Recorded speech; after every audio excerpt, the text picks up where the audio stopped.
Hello, my name is Rich Howard, owner of Architectural Builder Supply, and this video is to bring you a closer look at the Bommer LB4310-350-600. Let's go over that. So the LB part of the part number means that this is a maintenance-free style lube bearing construction on a spring hinge.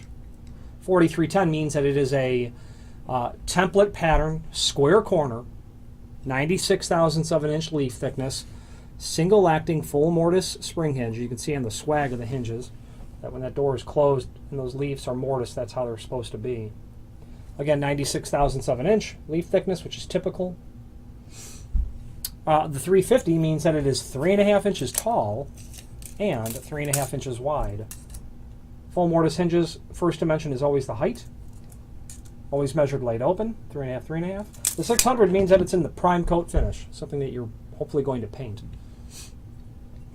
Screws in a primed finish are included, all wood, all metal. Typical template pattern, forgive me, typical template pattern, just regular stuff, regular screw hole locations for standard doors and frames. 1 3/8 tells me that this is, 3.5 inch tells me that it's an 1 3/8 door, most likely. Very common. It also tells me that the door probably will not be excessively heavy. Guideline below to the quantity of hinges recommended by Bommer. If you're dealing with up to 3070 doors, up to 70 pounds, 2 spring hinges, up to 90 pounds, 3 spring hinges. I'm a fan of using all spring hinges if you can. The hinges are relatively inexpensive and you can buy them in odd quantities. Because if you've got a door that's borderline in terms of the guidelines, opt towards the additional spring hinge, and here's why. The top hinge disproportionately, whether it's spring hinge or regular, does a disproportionately greater amount of the load carrying and therefore the closing on a hinge. Hinges that have single acting spring hinges like this are going to feature a tension collar. Okay, I'm going to show you how to set the tension now. There's a link below this video to the template, so refer to that if you like. It just shows everything dimensionally important about it. Okay. There's instructions on setting the tension on the back of the instructions, and that link is below this video as well. Setting the tension is the tension collar should always be pointed up. You insert the tension rod, that's included, and you're also going to get a tension pin. That's that silver pin right there. There's actually 2 in this package, which is common. You'll insert it into one of these holes in the tension collar. I'm going to turn it towards me so I can see it. Okay. You get that and you turn it clockwise. That's the magic dimension. Turn it clockwise. You can see that you reveal additional holes, and it's into those new holes that you insert the tension pin, and that sets the tension. You can do it a little bit more. Going back to the more spring hinges than perhaps you might need, I have found a greater amount of success when I've got all spring hinges because I get more spring hinges doing the work more proportionately than the top hinge getting far more of it.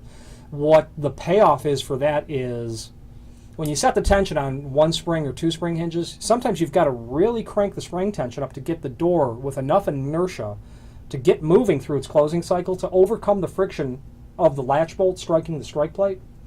And sometimes you get it slammed so much that it just pops right back open.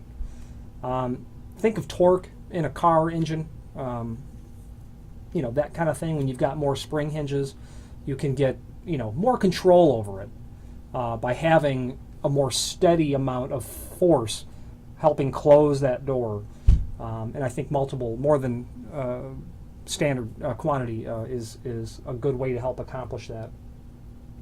Available in several different finishes, available in several different sizes, available with different hole patterns if you've got a special door, P's or permadoor or whatever the situation could call for.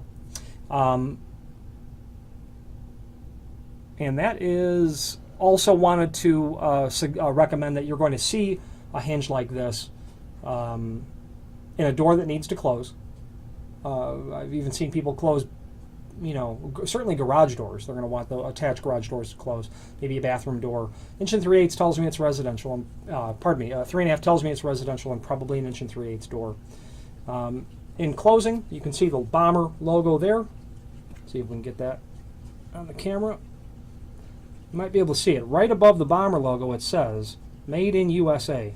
A fact that Bommer is quite proud of, as am I to represent them. Real good quality company, Bommer. If you have any questions on this or any other Bommer product, please feel free to reach out to us. Thank you.